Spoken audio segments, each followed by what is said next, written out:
नमस्कार दोस्तों, स्वागत है आपका अपने YouTube चैनल पर जिसका नाम है राजतली क्लासेस बीकानेर। तो दोस्तों, पिछली क्लास के अंदर हमने बात कर ली थी अपने जयपुर के इतिहास के बारे में कंप्लीट। तो दोस्तों, हमने बात शुरू में की थी अपने मेवाड़ की। मेवाड़ में गुइल सिसोदियों की, बाद में हमने डूंगरपुर, प्रतापगढ़, बांसवाड़ा, बाद में मारवाड़, बीकानेर। अब जयपुर हमने कंप्लीट कर लिया।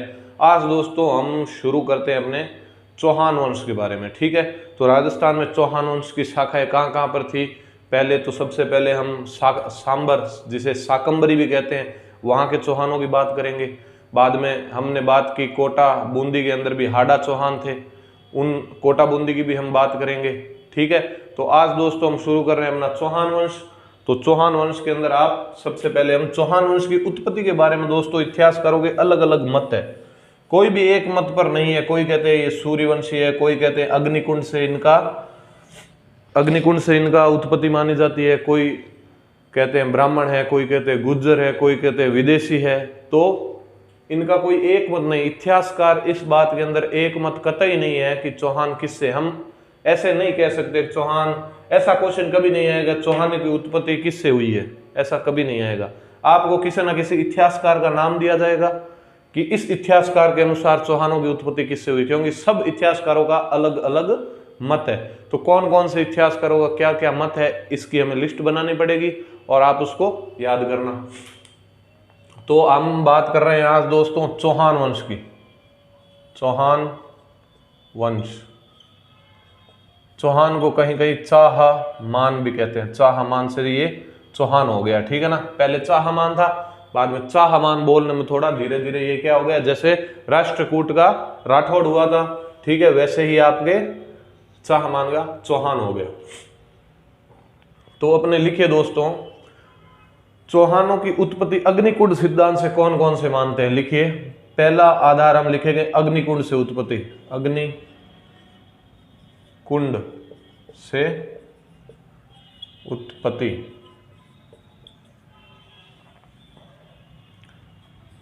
अग्निकुंड क्या दोस्तों, अग्निकुंड सिद्धांत को प्रतिपादित करने वाले आपके सूर्यमल मिश्रण, मुहणोत, नैणसी और चंद्रबरदाई। ठीक है, इन तीन इतिहासकारों के अनुसार दोस्तों, कौन कौन से तीन इतिहासकार आप वापस बोलिए। मुहणोत, नैणसी किसके दरबार में थे, जोधपुर के जसवंत सिंह के। सूर्यमल मिश्रण, जिसकी अभी हम आगे बात करेंगे, जिन्हें राजस्थान के राज्य कवि का दर्जा प्राप्त है, सूर्यमल मिश्रण, जो कोटा के दरबारी राम सिंह द्वितीय के दरबारी थे। और चंद्रबरदाई जो पृथ्वीराज चौहान के आपके साथी थे, उनके दरबार में थे। तो इन तीनों के अनुसार अगर दोस्तों हम बात करें तो ये सारे अग्निकुंड सिद्धांत से चौहानों की उत्पत्ति मानते हैं। तो अब ये अग्निकुंड क्या है। अग्निकुंड दोस्तों, गुरु वशिष्ठ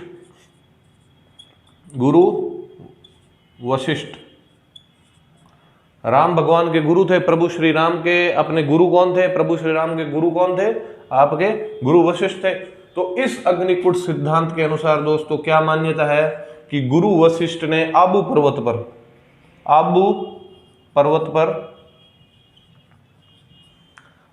अपना सिरोही के अंदर है ना, आबू पर्वत पर यज्ञ किया और यज्ञ से चार जातियों को उत्पन्न किया, जिसके अंदर आपके आते हैं परमार, प्रतिहार, सोलंकी, जिन्हें चालुक्य भी कहते हैं, और एक अपने ये चौहान।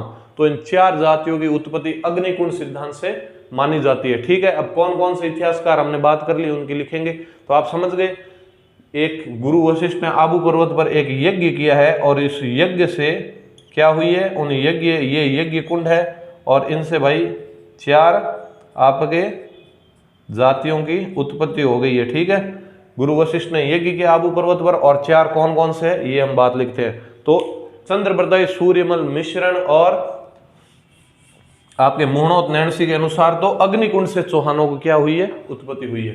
तो अग्निकुंड सिद्धांत से उत्पत्ति किस किस से हुई है, लिखो। सबसे पहले आप लिखो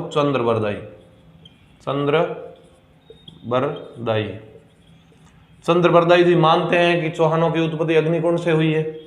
एक हमने सूर्यमल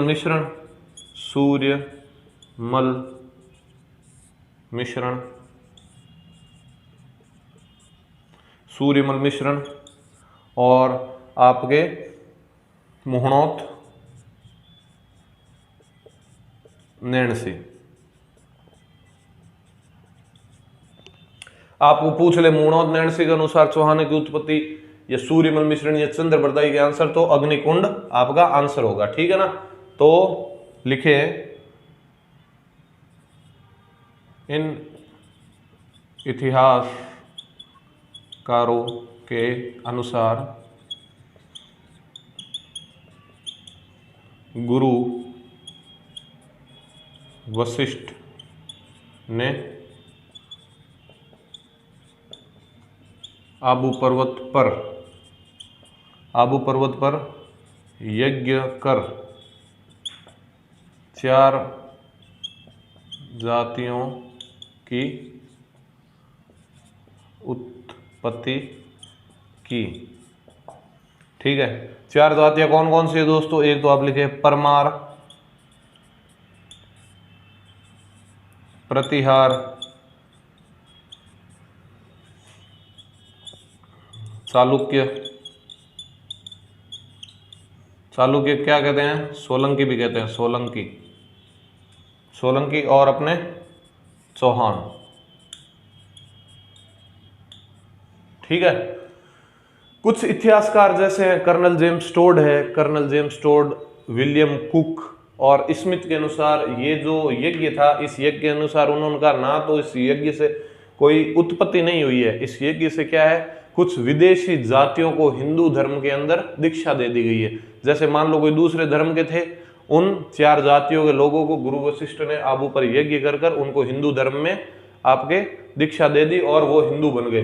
लेकिन हमारी मान्यता के अनुसार यज्ञ से उत्पन्न हुए हैं। Colonel James Tod, William Cook और स्मिथ के अनुसार कहा ये तो क्या है, एक प्रकार से अपने विदेशी जातियों को हिंदू धर्म में शामिल करने के लिए ये यज्ञ किया गया था। वो चलो हम आगे लिखेंगे, अभी आप इस चीज का ध्यान रखना। ठीक है।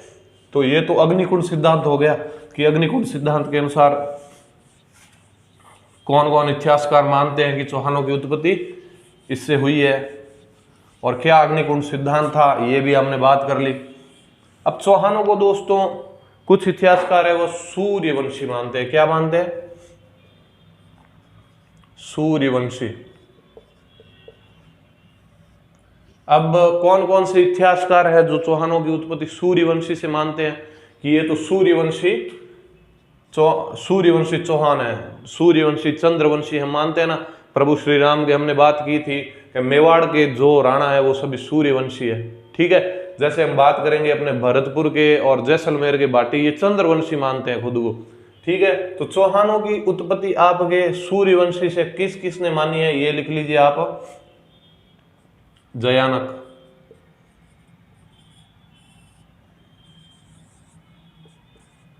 नयन चंद्र सूरी,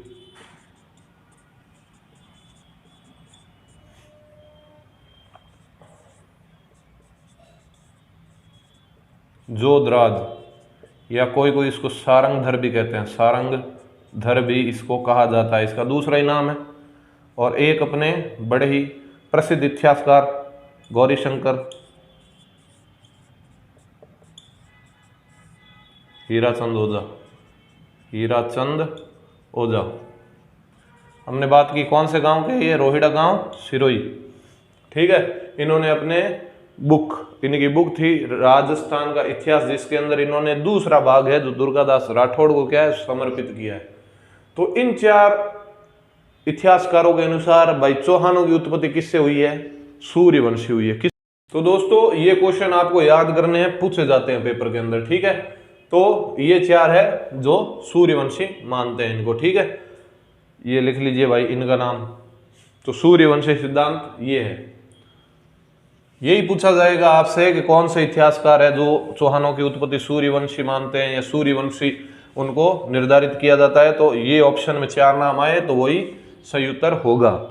ऐसे भी पूछ सकते हैं कौन से इतिहासकार है जो चौहानों की उत्पत्ति सूर्यवंश से नहीं मानते हैं, तो उत्तर क्या हो जाएगा? नहीं मानते हैं। तो इनको इनसे हटकर जो होगा वो उसका उत्तर हो जाएगा। अब दोस्तों आपके सुंदा माता अभिलेख है, सुंदा माता अभिलेख।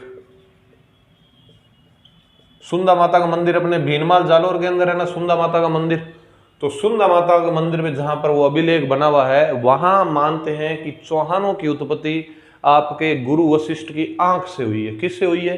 गुरु वशिष्ठ की आंख से। तो सुंदा माता का नाम देख लो, ये आंख दिख रही है ऊपर, ये क्या है? आंख। ये सु के ऊपर क्या मात्रा लगी है? देखो आंख, ये बन गई आंख, ये देखो आंख। तो सुंदा माता अभिलेख से क्या चौहानों की उत्पत्ति, चौहानों की उत्पत्ति गुरु वशिष्ठ की आंख से हुई है, आंख से हुई है। तो भाई सुंदा माता अभिलेख में क्या कहा है? चौहानों की उत्पत्ति गुरु वशिष्ठ की आंख से हुई है। एक तो ये ध्यान रख लो। अब दूसरी बात करते हैं हम। आप सुंदा माता के बाद में लिखिए अचलेश्वर मंदिर अभिलेख।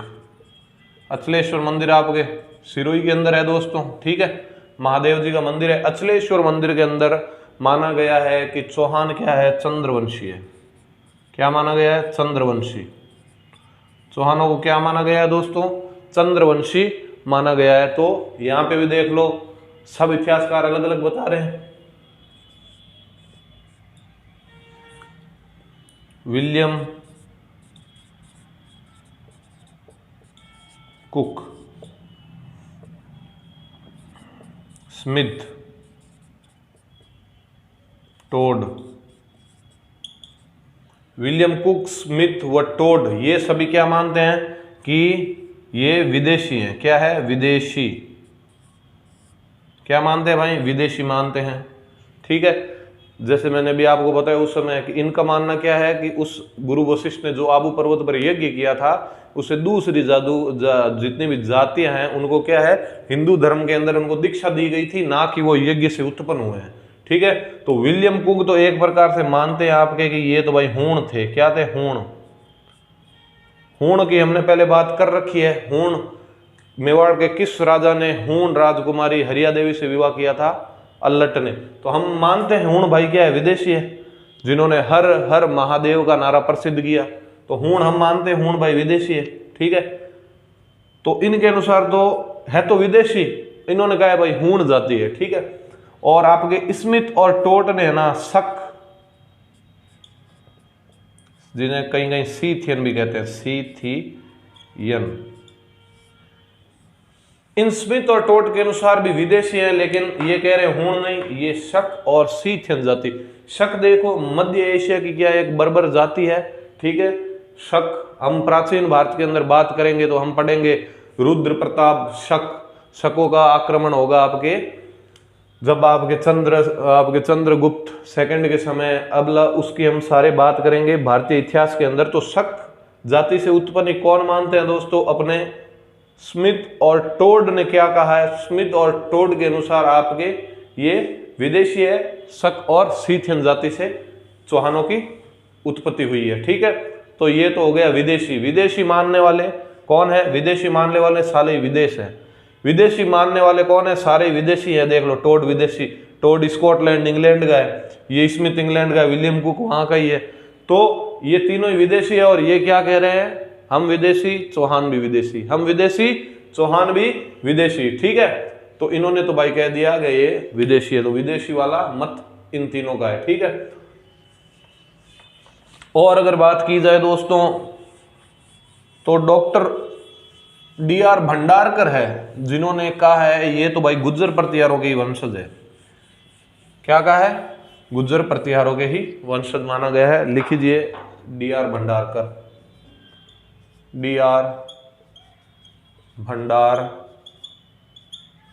D.R. भंडारकर इतिहासकार है।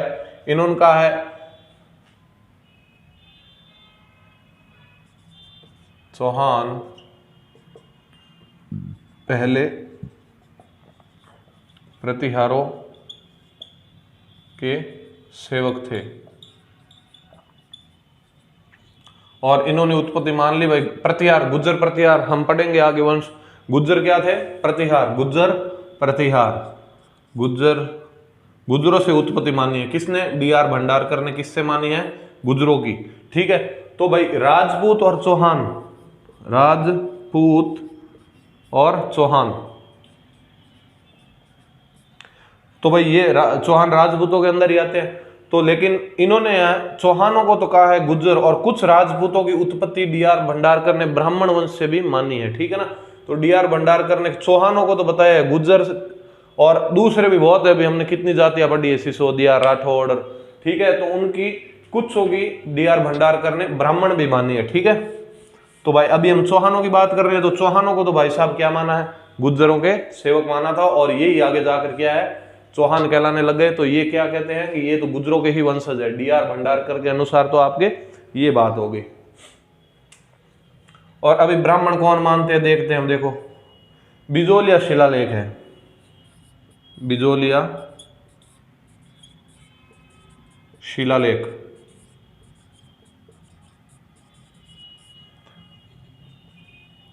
बिजोलिया शिलालेख, बिजोलिया कहाँ है, अपने भीलवाड़ा के अंदर है बिजोलिया, ठीक है। अभी मैं आपको एक क्वेश्चन पूछता हूं, आप बताओ कि बिजोलिया के कौन से सामंत ने राणा सांगा की खानवा के अंदर, खानवा के युद्ध के अंदर राणा सांगा की खानवा के युद्ध में मदद करने वालों बिजोलिया का कौन था, अशोक परमार। ये शायद उस समय आपको दिखाया नहीं था अभी बिजोलिया नाम आया तो याद हो गया, उस लिस्ट के अंदर एक नाम लिख लेना, अशोक परमार। अशोक परमार ने बिजोलिया का था, इसने क्या है, राणा सांगा की खानवा के युद्ध में मदद की थी, और बाद में बिजोलिया किसको दे, राणा सांगा ने इससे राजी होकर बिजोलिया दे दिया अशोक परमार को, ठीक है। बिजोलिया भीलवाड़ा के अंदर है। बिजोलिया शिलालेख के अनुसार दोस्तों ब्राह्मणों को वत्स गोत्रीय ब्राह्मण माना गया है, क्या माना गया है, वत्स गोत्रीय ब्राह्मण, लिख लीजिए। बिजोलिया शिलालेख के अनुसार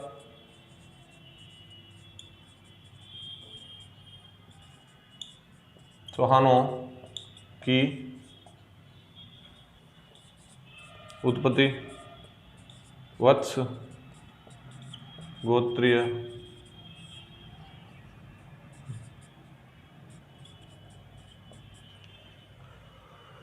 के अनुसार चौहानों की उत्पत्ति वत्स गोत्रीय ब्राह्मण मानना है।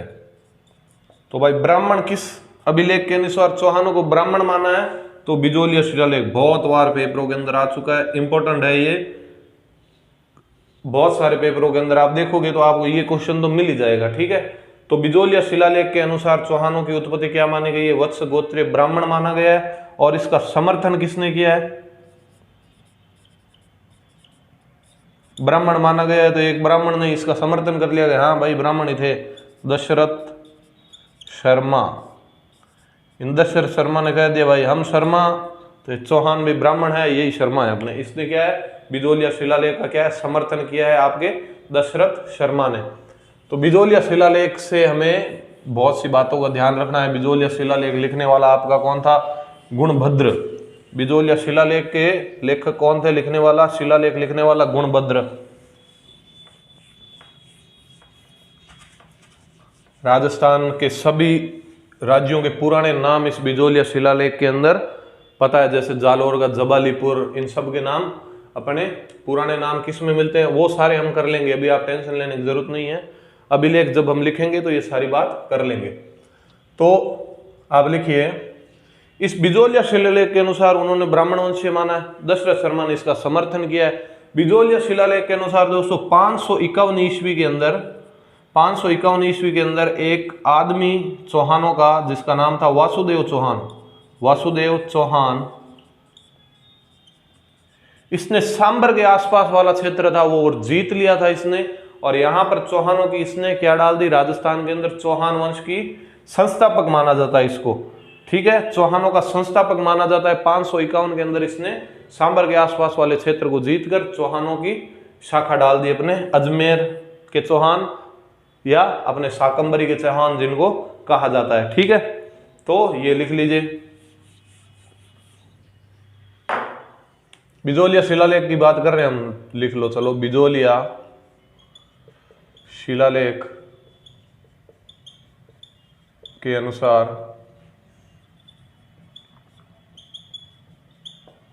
551 ईस्वी में वासुदेव चौहान ने सांबर क्षेत्र को जीतकर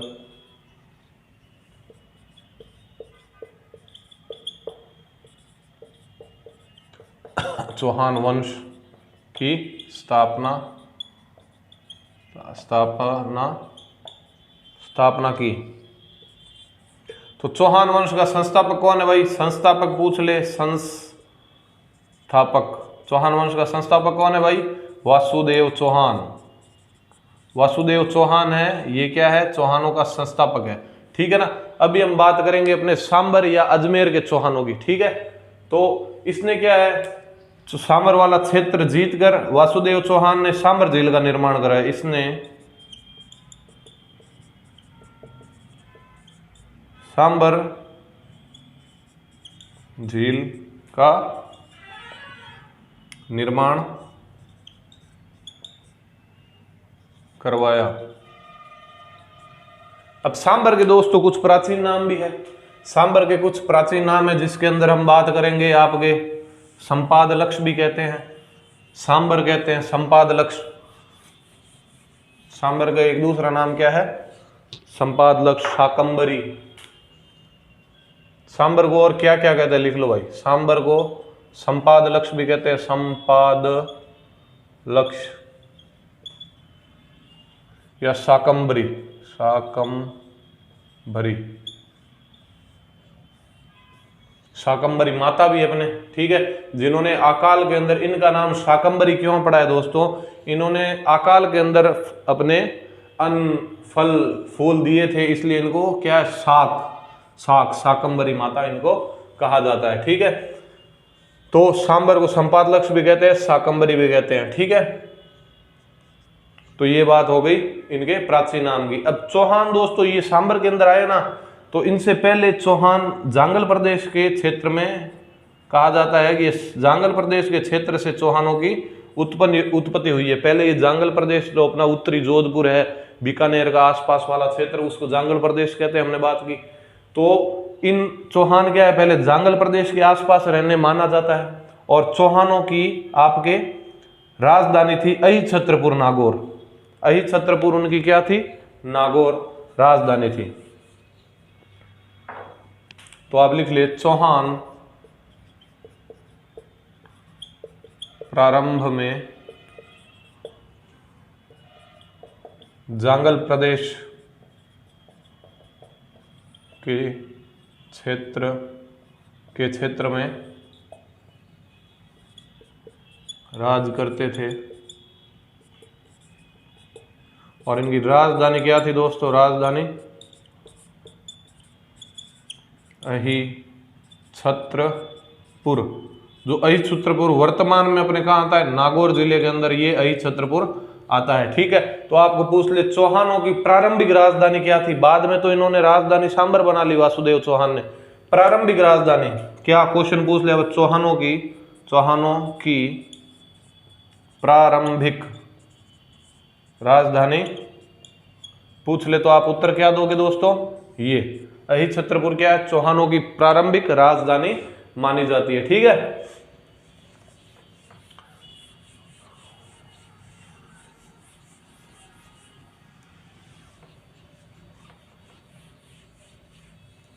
तो दोस्तों वासुदेव चौहान ने सांबर की अपनी स्थापना कर दी। तो अभी हम बात किसकी कर रहे हैं? सांबर कह दो या अजमेर के चौहान, अजमेर के चौहान। अभी हम बात करेंगे सांबर और अजमेर के चौहानों की, ठीक है। तो इनका संस्थापक तो हमने बात कर ली, बिजोलिया शिलालेख के अनुसार इनका संस्थापक है आपके वासुदेव चौहान। वासुदेव चौहान जिसने स्थापना कर दी 551 के अंदर, ठीक है। 551 के अंदर इसने स्थापना कर दी है। और सांबर झील का निर्माण किसने करवाया आपको पूछ ले तो बिजोलिया शिलालेख के अनुसार सांबर झील का निर्माण करवाने वाला, जो अपनी प्रसिद्ध झील है, सबसे ज्यादा नमक उत्पादन करने वाली, जिसकी कम से कम 8.7% पूरे भारत के नमक के अंदर सब आपके सांबर का भाग है। इस सांबर झील का निर्माण करवाया आपके वासुदेव चौहान ने, ठीक है। तो अब दोस्तों वासुदेव चौहान के बाद में छोटे मोटे राजा आए, लेकिन जिन्हें हमें पढ़ना है वो है आपके गुवक फर्स्ट। एक ही लाइन गुवक फर्स्ट के बारे में ध्यान रखना। इसने अपने पूर्वज वासुदेव चौहान ने सांबर की स्थापना की और सांबर में इसने हर्षनाथ मंदिर का निर्माण करवाया। सांभर में हर्षनाथ मंदिर का निर्माण करवाया इसने, ठीक है ना, इसने करवा दिया हर्षनाथ मंदिर का निर्माण। एक ही लाइन याद रखनी भाई गुहक के बारे में, एक आपके चंदन राज की याद रख लो भाई, चंदन राज, ठीक है। इस चंदन राज की एक पत्नी थी दोस्तों, इस चंदन राज की पत्नी जिसका नाम था रुद्राणी आत्मप्रभा। क्या नाम था बोले देखा ने, रुद्राणी आत्मप्रभा। इस रुद्राणी आत्मप्रभा ने दोस्तों पुष्कर झील है ना, वहां रोज ही 1000 दिए करती थी। किनके, शिव जी भगवान की आराधना में रोज 1000 दिए करती थी, और जहां दिए करती थी वहां पर इसने रुद्राणी आत्मप्रभा ने क्या है आपके एक महादेव मंदिर का भी निर्माण करा दिया। तो इस चंदन राज के बारे में अपने को कोई योगदान पढ़ना है नहीं, अपने को किसके बारे में ध्यान रखना है, इस चंदन राज के बारे की इसके पत्नी। लिखिए, इसकी पत्नी क्या नाम था दोस्तों बताओ, रुद्राणी आत्मप्रभा। इसकी पत्नी रुद्राणी आत्मप्रभा ने पुष्कर झील पर 1000 दिए, पुष्कर झील पर 1000 दिए। इसकी पत्नी रुद्राणी आत्मप्रभा ने पुष्कर झील पर 1000 दिए जलाए व महादेव मंदिर बनाया, ठीक है ना। तो ये रोज जलाती थी भाई, 1000 दिए। ये चंदन राज की पत्नी बड़ी प्रसिद्ध है, इनका नाम याद रखना आप, रुद्राणी आत्मप्रभा। आपको पूछ ले कि भाई कौन सी रानी थी जिसने पुष्कर झील पर 1000 दिए जलाती थी, तो क्या आप उत्तर क्या होगा, रुद्राणी आत्मप्रभा, ठीक है। इसने एक महादेव मंदिर भी वहां पे बना दिया। तो एक एक लाइन के ये 2 राजा है हमने। तो गुहक फर्स्ट हो गए आपके, चंदन राज हो गए। उसके बाद में हम बात करेंगे दोस्तों आपके विग्रह राज सेकंड। एक आगे प्रसिद्ध विग्रह राज जो चतुर्थ है, उनके बारे में हम बहुत सी बातें करेंगे क्योंकि वो बड़ी प्रसिद्ध है। कला व संस्कृति का स्वर्ण काल माना जाता है, जिन्होंने संस्कृत पाठशाला का निर्माण करवाया। ये है आपके उनसे पहले वाले, क्या नाम है, विग्रह राज सेकंड। इन्हें क्या दोस्तों मतंगा भी कहा जाता है, मतंगा इनका दूसरा नाम है। जैसे अपने हाइड्रोपोलिक रूलर थे अपने, कौन थे आपके, मेवाड़ के राज सिंह थे, ठीक है। विजय कटकेतु की उपाधि थी, वैसे ही एक उपाधि इनकी है विग्रह राज की, ठीक है। तो विग्रह राज के बारे में बात करेंगे तो विग्रह राज ने भाई भड़ोच जो गुजरात के अंदर है, वहां पे चौहानों की कुल देवी कौन है दोस्तों, आशापुरा माता। कौन है, आशापुरा माता।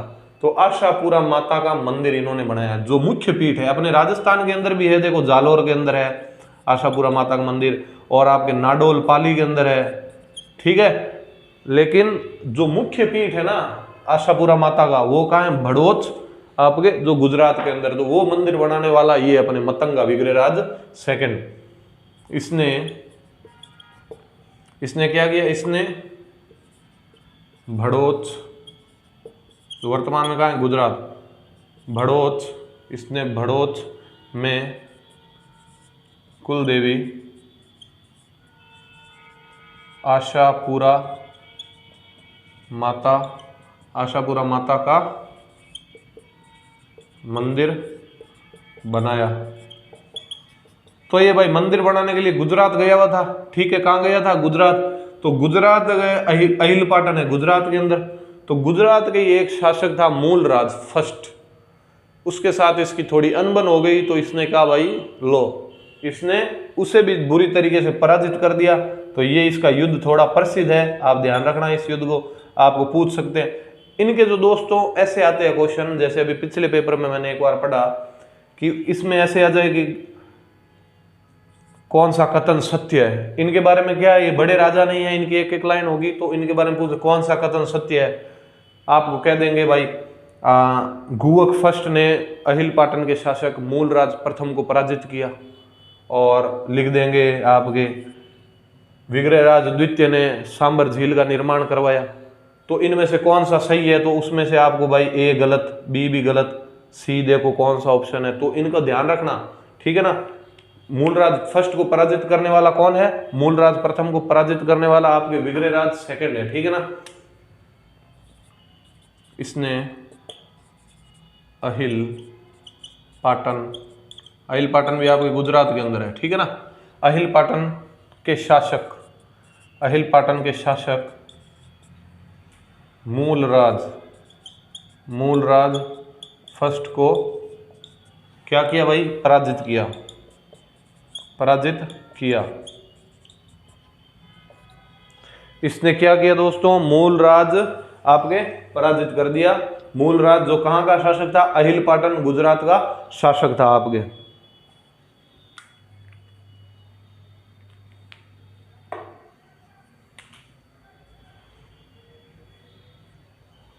इस युद्ध की जानकारी कहां से मिलती है दोस्तों, इसके सारे युद्धों की जानकारी मान लो आपको ऐसे पूछ ले कि भाई विग्रहराज सेकंड के युद्धों की जानकारी कौन से अभिलेख में मिलती है, तो हर्षनाथ अभिलेख ये कब का है 983, ठीक है। जानकारी हर्षनाथ अभिलेख किस साल का है, ये 983 983 के अंदर आपके इसकी जानकारी मिलती है। इसके सभी युद्धों की जानकारी इसी अभिलेख से मिलेगी, ठीक है। तो ये भाई इतनी बात अपने विग्रहराज के बारे में ध्यान रखनी है, ठीक है। समझ में आ रहा है आपको। तो दोस्तों इस चौहानों की उत्पत्ति कहां से हुई है, कौन से इतिहासकार ने क्या कहा है, उसको 3-4 बार पढ़ना आप जरूर, याद हो जाएगा आपको अच्छी तरीके से। तो 4-4 नाम तो देख लो अपने, सीधे ही है 4-4 नाम। तो अपने बात करेंगे अग्निकुंड के अंदर 3 नाम हो गए, सूर्यमल मिश्रण चंद्र बरदई, ठीक है। तो बाद में आपके सूर्यवंशी मानते हैं, तो सूर्यवंशी के भी अंदर आपके गौरीशंकर, हीराचंदोदा, नयनचंद्र सूरी, जोधराज, इन सब के नाम 3-3 4-4 को तो एक साथ दिए। बाद में सुंदा माता का हमने बात कर ली भाई, ऊपर ऐसे ये आपके अनुस्वार लगेगा, तो इसमें ध्यान रख लेना। आंख की तरह बन रहा है सुंदा माता, गुरु वशिष्ठ के आंख से उत्पन्न हुई है। अचलेश्वर महादेव, इनको आप पढ़ते रहना, 2-3 बार पढ़ने के बाद में आपको एकदम क्या है, आसानी से याद हो जाएगा। अभी दोस्तों एक और प्रसिद्ध शासक है जिनका नाम क्या है भाई, गोविंद। क्या है, गोविंद। ये गोविंद भाई, इससे पहले 2 गोविंद और हो गए, ये तीसरा गोविंद है, ठीक है ना। हमने वैसे बात की वासुदेव चौहान के बाद में बहुत हुए, लेकिन उनका कोई योगदान नहीं, नाम मात्र, जो अपने पेपर के लिए इंपॉर्टेंट नहीं है वो बात हम लिखेंगे नहीं। तो गोविंद सेकंड है ना, ये गोविंद सेकंड, इसका दोस्तों एक योगदान है, इसकी उपाधि है, क्या है ये उपाधि, बहुत बार पूछते हैं। अभी भी एक क्वेश्चन आया था, शायद मैंने आपके टेलीग्राम में पेपर भेजा है, फायरमैन वाले में देख लेना, शायद मेरे हिसाब से उसी के अंदर है। इसकी उपाधि पूछी थी वेरी भट्ट, लेकिन उसने उपाधि नहीं, उसने पूछा वेरी भट्ट उपाधि किसने दी, ठीक है। तो वेरी भट्ट, तो बेरी हम कहते हैं ना दुश्मन को, अपने मारवाड़ी भाषा में क्या कहते हैं, बेरी भट्ट, मतलब इसका वेरी भट्ट का मतलब क्या है, दुश्मनों का नाशक, अपने दुश्मनों का नाश करने वाला, वेरी भट्ट उपाधि है गोविंद सेकंड की। ये उपाधि इसको दी किसने भाई, है उपाधि किसने दी है, जयानक ने। अभी हमने बात की जयानक की, ठीक है। तो इस जयानक ने इसको वेरी भट्ट की उपाधि दी है। कहा जाता है कि गजनी, जो कहा अपने अफगानिस्तान के अंदर है, गजनी का एक शासक था जिसने क्या किया, अपने इस सांबर पर आक्रमण किया, तो इसने मारवाड़ से आगे बढ़ने से उसको रोक दिया था। वो गजनी का जो शासक था, बड़ा ही शक्तिशाली शासक था, वो अपने मारवाड़ तक पहुंच गया था, लेकिन मारवाड़ में दीवार बन के सामने खड़े हो गए अपने गोविंद राज जी। इन गोविंद जी ने इनको क्या है, मारवाड़ से आगे बढ़ने नहीं दिया, और इसीलिए जयानक ने क्या उपाधि दी इनकी, वेरी भट्ट, शत्रुओं का नाशक। लिखो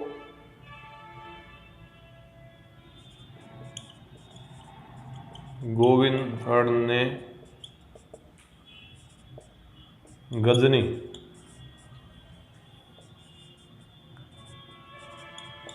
शासक को, गजनी के शासक को मारवाड़ से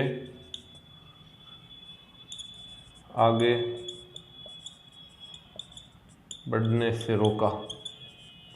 और इनकी प्रसिद्ध उपाधि मिल गई इनको, वेरी भट्ट इनकी प्रसिद्ध उपाधि मिल गई है। ठीक है, तो इनको इतने ही हमें बात करनी है।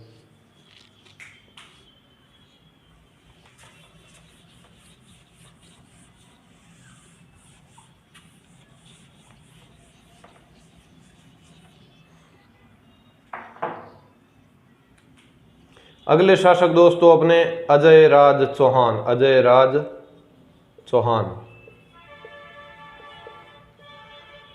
अजय राज चौहान ने दोस्तों इनका एक तो इन्होंने 1101-1-1-3 1-1-3 एक कितनी बार है देखो, 1-2-3 कितनी बार है, 3 बार। एक ये कितनी बार हो गई, 3 बार, 3 लगा दो। 1113 के अंदर इन्होंने अजमेर की स्थापना की है दोस्तों। किसकी स्थापना की है, तो अजमेर की स्थापना करने वाले कौन है आपके, अजमेर, अजय, अजय के नाम से, अपने नाम से अजमेर की स्थापना की है। ठीक है ना, तो अजमेर के संस्थापक कौन है आपके, 1113 में अजमेर की स्थापना की। वह अजमेर में